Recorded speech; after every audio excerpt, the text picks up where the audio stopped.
marilah kita tunduk kepala, kita berdoa. Tuhan, di couple yang dilaksanakan secara hybrid ini Tuhan, kami memuji kebesaran-Mu dan kebaikan-Mu. Dengan teknologi ini kami tersambung, terkomunikasi. Dan kami percaya Tuhan, lewat acara pada sore hari ini, nama-Mu dimuliakan. Berkati akan firman-Mu, perenungan, kebenaran firman-Mu. Tuhan berbicara kepada kami semua. Roh Kudus tolong kami. Siapkan hati kami dan berkati juga segala percakapan kami. Dan Tuhan menjaga teknologi ini. Dalam nama Yesus kami berdoa. Haleluya. Amin. Bapak Ibu yang di couple silakan duduk. Suara saya terdengar jelas Bapak Ibu? Oke, boleh lambai atau kasih kode reaksi? Ya, Jelas. berarti suara saya terdengar jelas. Jelas. Baik, terima kasih. Selamat datang kepada mahasiswa baru yang baru masuk di STT Jeffrey dalam gelombang kedua. Suatu kehormatan, Anda bukan kebetulan datang ke sekolah ini, tapi saya rasa Tuhan sedang memanggil, saya yakin Tuhan sedang memanggil saudara, dan sekolah ini bukan sekolah yang abal-abal, tapi sekolah yang memiliki sejarah panjang, yaitu dengan membawa nama Jeffrey, seorang yang disebut sebagai The Great Missionary. Misionari yang terhebat di Asia Tenggara dan di China bagian selatan. Jadi saya mendorong mahasiswa-mahasiswa baru sebelum studi, baik juga riset tentang siapa Robert Alexander Jeffrey. Sehingga di dalam dada kita ada kebanggaan, di dalam hidup kita ada kebanggaan. Waktu kita memegang nanti ijazah dari kata Jeffrey itu. Bapak, Ibu, Saudara yang kekasih, yang kedua saya berterima kasih kepada Civitas Akademika, yang telah juga memberikan kesempatan untuk berbicara di hadapan Bapak, Ibu, Saudara-saudara, mulai dari pimpinan, Pak Weli, Pak Ajan, dan teman-teman pimpinan, dan para dosen, dan semua mahasiswa yang hadir juga di chapel. Tuhan kiranya memberkati segala proses pendidikan yang sedang berlangsung semester ini. Nah, Bapak, Ibu, Saudara-saudara yang kekasih, saya mau mengajak saudara dan saya akan share daripada materi saya yang sederhana, karena memang waktu yang diberikan singkat, sehingga saya menyiapkan ini adalah satu pokok di mana bagian ini sebenarnya saya sudah menyiapkan papernya secara lengkap. Paper ini akan wisuda minggu depan di STT Jeffrey. Namun di STT Jeffrey Makassar. Namun dalam bagian ini saya hanya mengangkat satu bagian dari orasi yang saya akan sampaikan minggu depan di wisuda STT Jeffrey Makassar. Nah, tema yang diberikan kepada kita adalah berbagi hidup sebagai pemimpin atau sebagai pendidik juga sebenarnya yang diminta di era digital, karena saya seorang yang menggeluti seperti senior kita, Bapak Yakob Tomatala di bidang kepemimpinan, maka saya mengambil tema berbagi hidup sebagai pemimpin di era digital. Nah, pemimpin, ya kalau kita ingin mengetahui bahwa pemimpin itu adalah pemimpin yang diberkati, adalah pemimpin yang berbagi hidup. Nah, apa itu artinya pemimpin yang berbagi hidup? Pemimpin yang berbagi hidup adalah pemimpin yang meneladani Yesus sampai ke hal-hal praktik. Apa yang dia lakukan maksud saya. Bukan hanya kita mengambil sari tentang prinsip-prinsip memimpin atau prinsip-prinsip melayani. Jadi bukan hanya mengatakan bagaimana prinsip-prinsip Yesus melayani secara teoritis, tetapi sampai kepada penghayatan praktek yang dia lakukan. Jadi ketika saya mengatakan pemimpin yang berbagi, seharusnya keteladanan yang diberikan Yesus secara tuntas, secara holistik dipraktekkan, dihidupi di dalam kehidupan kita. Sebagai contoh bagaimana Yesus berbagi kehidupan, terdapat dalam Yohanes 13 ayat 13 sampai 15 yang berkata demikian. Kamu menyebut aku guru dan Tuhan, dan katamu itu tepat, sebab memang akulah guru dan Tuhan.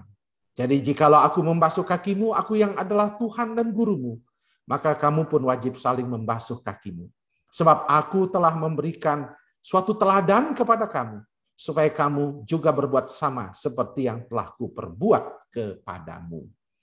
Saudara-saudara, pencucian kaki Yesus oleh Yesus kepada murid-muridnya bukan hanya sekedar sebuah simbol pelayanan, tetapi sebuah praktek yang mungkin kita dapat perluas, bukan secara literal kita mencuci kaki orang-orang yang kita layani, tetapi bagaimana kita betul-betul menghambalkan diri kita, merendahkan hati kita di bawah kaki salib Kristus sendiri, dan mencoba keluar membawa praktek itu dalam bentuk pelayanan, dalam bentuk mengasihi orang-orang terpinggirkan, marginal, dan seterusnya. Semua praktek-praktek yang membuat kita berbagi atas apa yang Tuhan berikan kepada kita, baik lewat keterampilan kita, keahlian kita, maupun resources yang kita punya, atau hal-hal yang kita miliki. Kita melepaskannya, memberikannya di dalam kehidupan kita. Inilah yang disebut dengan prinsip berbagi kehidupan. Karena hanya dengan pemimpin yang berbagi, ia dapat diangkat dan dinyatakan sebagai pemimpin yang benar, pemimpin yang sesungguhnya, pemimpin yang sejati. Pemimpin yang hanya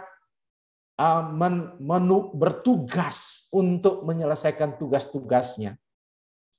Mungkin dia bisa menyelesaikan tugasnya, tetapi dia tidak memberi dampak atau impact kepada orang-orang di sekitarnya. Guru yang baik misalnya, dia bisa saja menjelaskan tentang sejarah Indonesia dengan baik dan benar. Tetapi yang mungkin akan diingat sepanjang hidup oleh sang murid ketika ia mengelus pundak ketika mungkin si anak mungkin kehilangan ayahnya. Ketika si anak kehilangan ayahnya, lalu ia mendengar, lalu guru datang menghampirinya dan berkata, "Kuat ya nak, ibu guru mau kamu kuat dan tinggal di sekolah, dan ibu mau kamu kasih tahu kalau ada kesulitan-kesulitan. Mungkin ibu bisa menolong." Itu contoh saja. Contoh di mana saya mengalaminya. Karena yang saya ceritakan tadi, sayalah seorang murid itu. Dan saya teringat sampai hari ini, di usia yang ke-56 ini, saya masih ingat SMP kelas 1, guru sejarah saya memukul pundak saya, dan menyentuh-nyentuh pundak saya dan berkata, "Anak, ingat, kalau ada apa-apa kasih tahu ibu guru." Dan itulah yang tidak pernah saya lupakan. Karena dia berbagi bukan hanya ilmu sejarahnya, tetapi ia berbagi dirinya. Ia mau bersimpati dengan kita. Dan itulah kepemimpinan. Saya berharap saudara-saudara mengerti hakikat kepemimpinan. Bukan hanya menjalankan tugas, tanggung jawab yang sedang kita lakukan sebagai seorang pemimpin, seorang pendidik. Nah, hari ini ketika saya melihat tentang bagaimana berbagi kehidupan itu di dalam dunia digital, di dalam dunia yang berbasis di dunia yang di mana kehidupan kita sudah hybrid.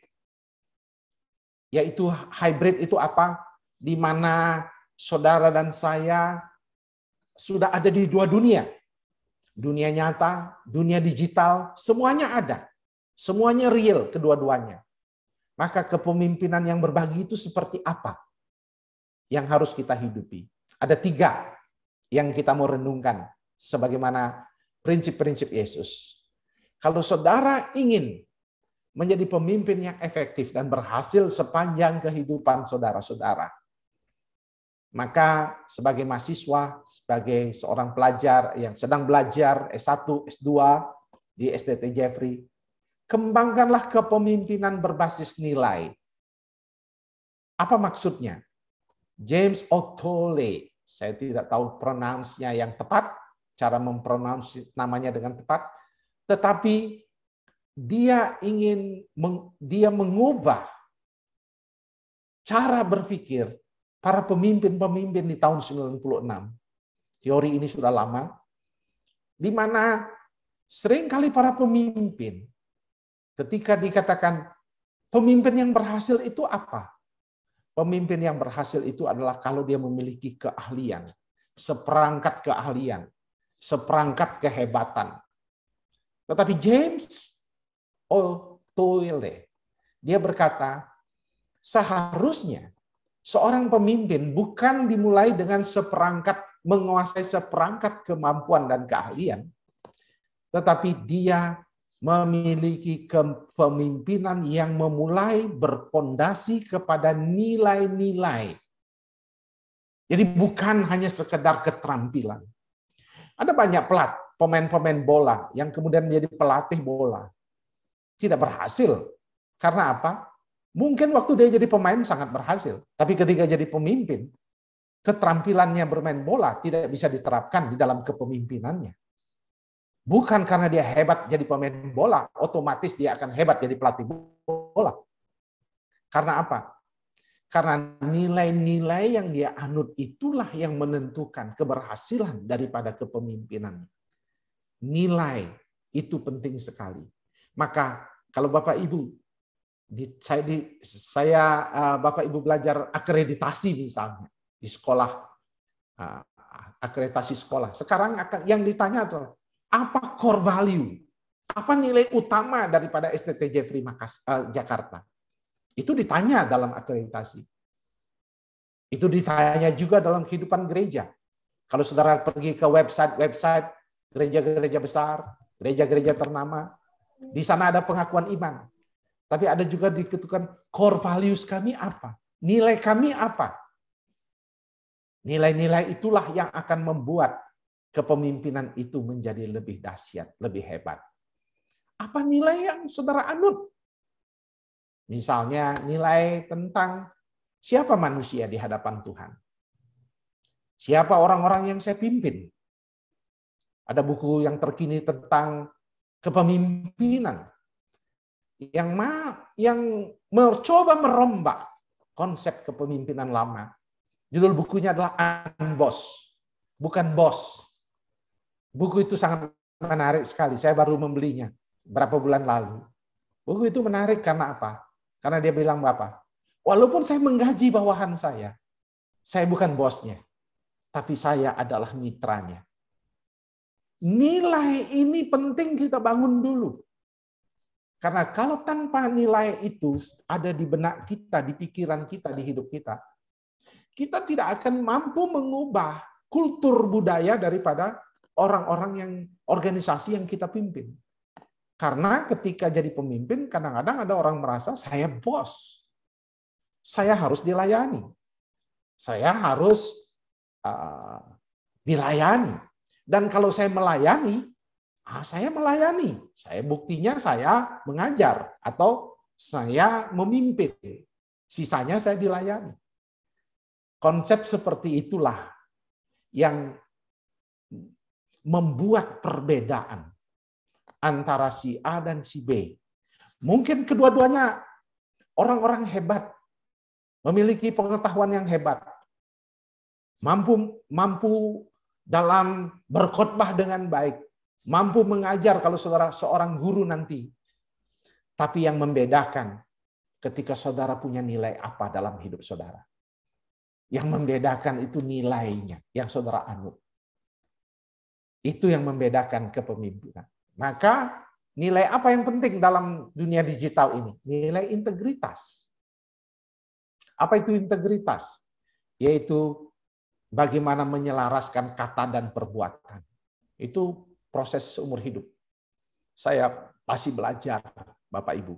Saya masih belajar menyelaraskan antara kata dan perbuatan. Itu proses yang seumur hidup. Tapi itu pemimpin yang harus punya nilai itu. Saya menjaga integriti saya. Yang kedua soal kepercayaan, trust.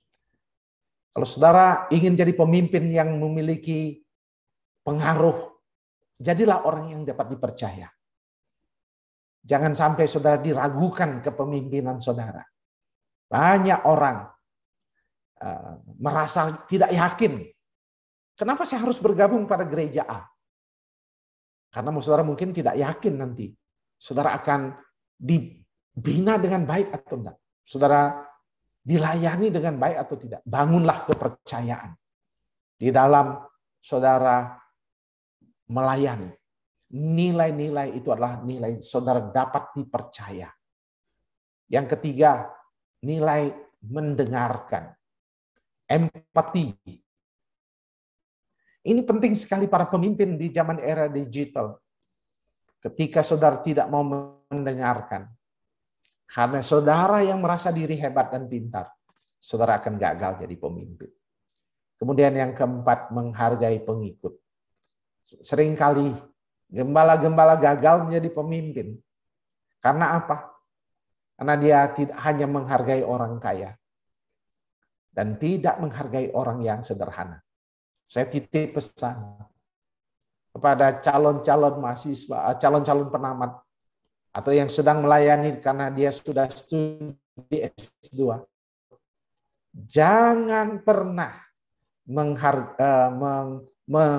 membeda-bedakan orang-orang yang melayani saudara. Sederhana apapun dia, saudara harus layani. Perhatikan. Ada seorang pemimpin besar waktu saya ke Willow Creek, namanya Burlington di kota Chicago. Pada waktu saya studi S3, seorang pemimpin besar itu yang menulis buku banyak tentang kepemimpinan.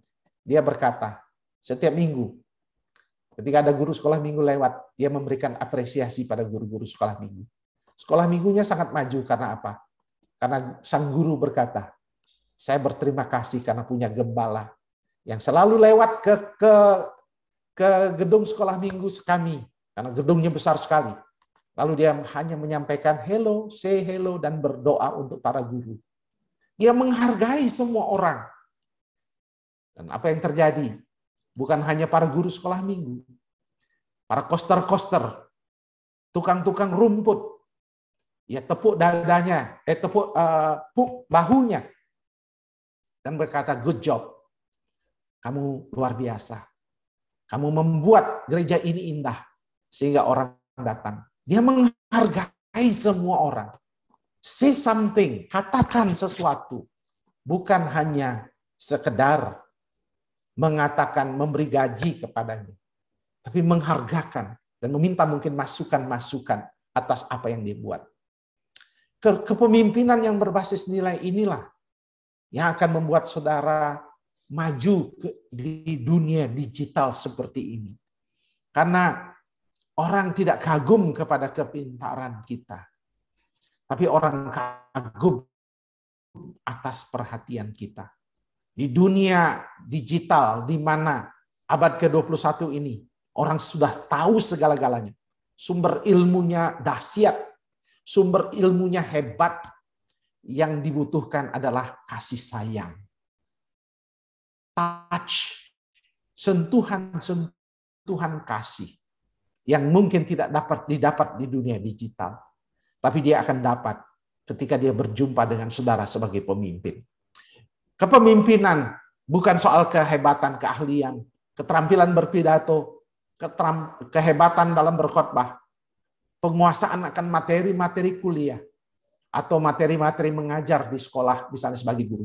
Tetapi dimulai berbasiskan nilai-nilai apa yang saudara anut tentang manusia, tentang pelayanan, dan tentang pekerjaan saudara. Itu yang penting yang pertama. Yang kedua, kepemimpinan yang berbagi hidup adalah kepemimpinan transformasional. Mungkin kata ini sudah sering kita dengar. Transformatif. perubahan. Kepemimpinan itu harus membawa konsep di mana saudara mau merubah sesuatu. Dari sesuatu yang biasa-biasa menjadi luar biasa. Tapi lawan dari kepemimpinan transformatif adalah kepemimpinan transaksional. Di mana banyak pemimpin fokus kepada cara. Fokus kepada buku-buku, aturan-aturan. Fokus kepada sistem, harus bagus dulu katanya. Baru akan dapat produk yang baik. Ingat kepemimpinan transaksional. Manajemen itu juga penting. Tetapi yang paling penting di atas manajemen yang rapi dan baik adalah seorang pemimpin yang bersifat transformatif. Apa gunanya kita punya buku aturan yang begitu bagus, tapi gereja kita mati? Apa artinya? Saya menonton mengapa Nokia habis dilibas oleh Apple, dilibas oleh Samsung, dilibas oleh Xiaomi. Kenapa dilibas, Bapak Ibu? Karena mereka punya birokrasi yang begitu baik. Nokia is the best dalam birokrasi. Tetapi tidak memperhatikan transformasi.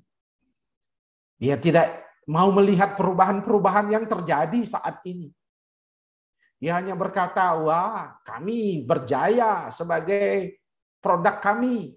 Nokia, siapa yang tidak tahu Nokia dengan Symbian-nya, dengan kehebatan programnya. Kemudian kami memiliki program yang begitu luar biasa dalam HP kami. Tapi apa yang terjadi? Dilibas oleh BlackBerry. Lalu BlackBerry pun akhirnya juga dilibas oleh Apple. Bapak Ibu tahu sejarah kalau yang seumuran dengan saya. Bagi yang milenial yang baru mungkin tidak tahu apa itu BlackBerry. Apa itu Nokia. Tapi apa yang salah? Kalau saudara pergi ke Swedia, saudara pergi ke Kanada, saudara akan melihat bagaimana sistem mereka bagus, aturan mereka bagus, jam kerjanya bagus. Tapi apa yang hilang dari mereka? Tim transformatifnya, kepemimpinannya tidak mau melakukan dan melihat perubahan-perubahan. Hal yang sama akan terjadi di gereja. Kita mengatakan, wah kami gereja lama dulu sudah berkembang luar biasa. Tapi kita lupa. Lalu kita sibuk dengan aturan. Kita sibuk membuat pedoman-pedoman. Kita selalu setiap rapat, setiap apa berkutat dengan aturan dan pedoman. Dan tidak pernah bicara soal transformasi yang sedang terjadi di dunia sekitar kita. Dan apa yang terjadi? Gereja kita menjadi gereja yang mengecil. Gereja yang kemudian tidak berdampak. Gereja yang hanya kita slogankan sebagai gereja yang hebat, tetapi pada dasarnya kemudian kita tidak hebat lagi. Oleh sebab itu, sisi transformatif itu harus, tanpa harus membuang manajemen. Tetapi peraturan manajemen semua dalam gereja hendaknya menjadi sarana untuk mengarak-arakkan diri kita kepada perubahan. Perubahan apa itu? Dunia sekarang sudah tidak bisa lagi pindah ke dunia murni, dunia nyata. Sudah hybrid. Pandemi telah mempercepat semuanya itu. Sehingga kita sudah ada di dua dunia ini. Dunia digital dan dunia yang fakta, yang kita fisik ini. Dua-duanya real. Dua-duanya harus dihidupi. Dan dua-duanya memiliki potensi besar dalam pelayanan. Dan kita harus membangunnya. Dan apa yang kita harus buat? Mari kita bangun pengaruh kita lewat media sosial. Ayo, milikilah platform. Tidak mungkin pemimpin itu hebat. Sekarang hanya diam-diam tanpa platform media sosial. Tidak bisa dia membangun pengaruhnya. Kalau hanya mengandalkan internal di gedung-gedung, di ruang-ruang kelas, di ruang-ruang gereja, dia tidak bisa akan mempengaruhi. Pergilah keluar, gunakan Instagram, gunakan TikTok, gunakan Facebook untuk membangun siapa diri kita, apa yang kita kerjakan. Ayo bangun pengaruh. Dan semangati orang-orang yang kita layani. Beri motivasi yang menginspirasi. Ayo ajak mereka bermimpi. Tapi jangan tiap minggu berganti mimpi. Tapi mimpi yang konsisten.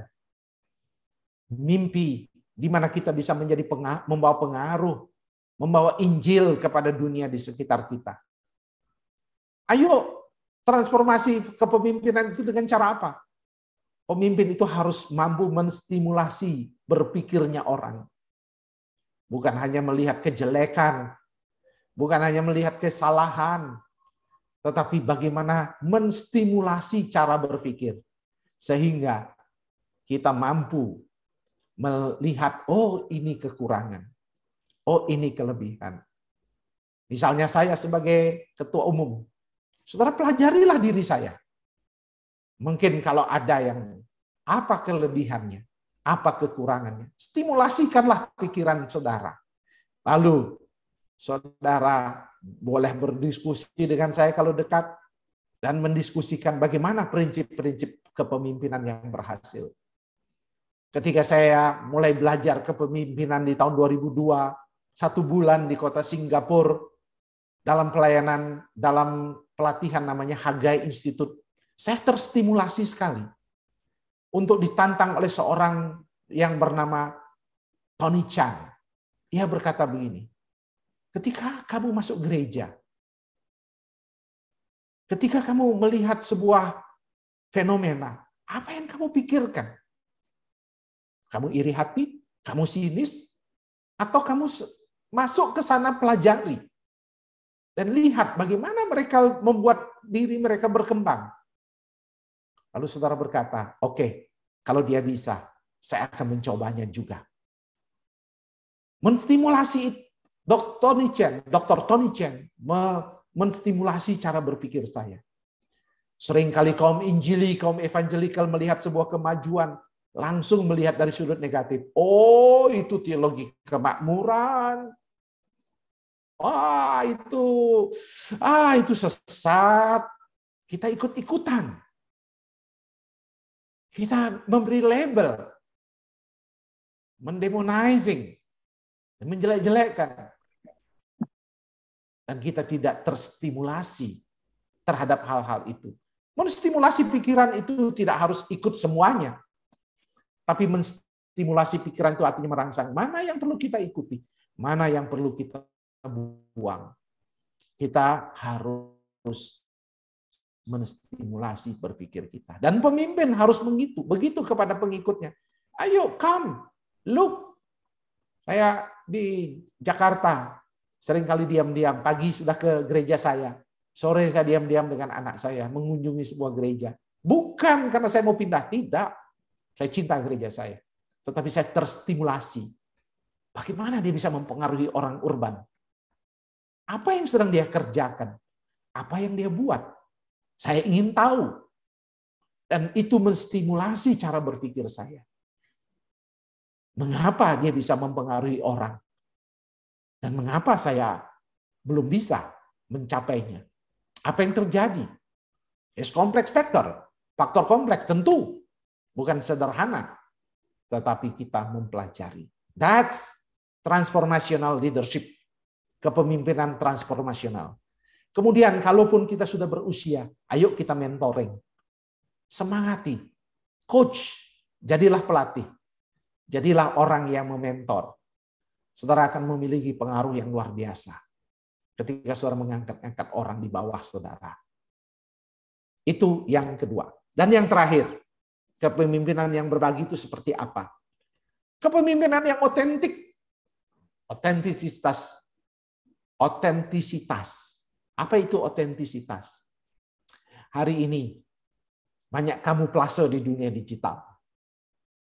Banyak orang menunjukkan keharmonisan rumah tangga di dunia Facebook dengan foto, dengan status. tapi belum tentu otentik. Wajah-wajah yang nampak di Facebook, Instagram, belum menggambarkan otentisitas. Bisa sudah difilter menjadi lebih cantik, lebih indah dari sesuatunya. Tetapi hari ini yang dibutuhkan di dunia digital adalah pemimpin-pemimpin yang otentik. Pemimpin-pemimpin yang betul-betul mengerti bahwa dia juga ada kelemahan.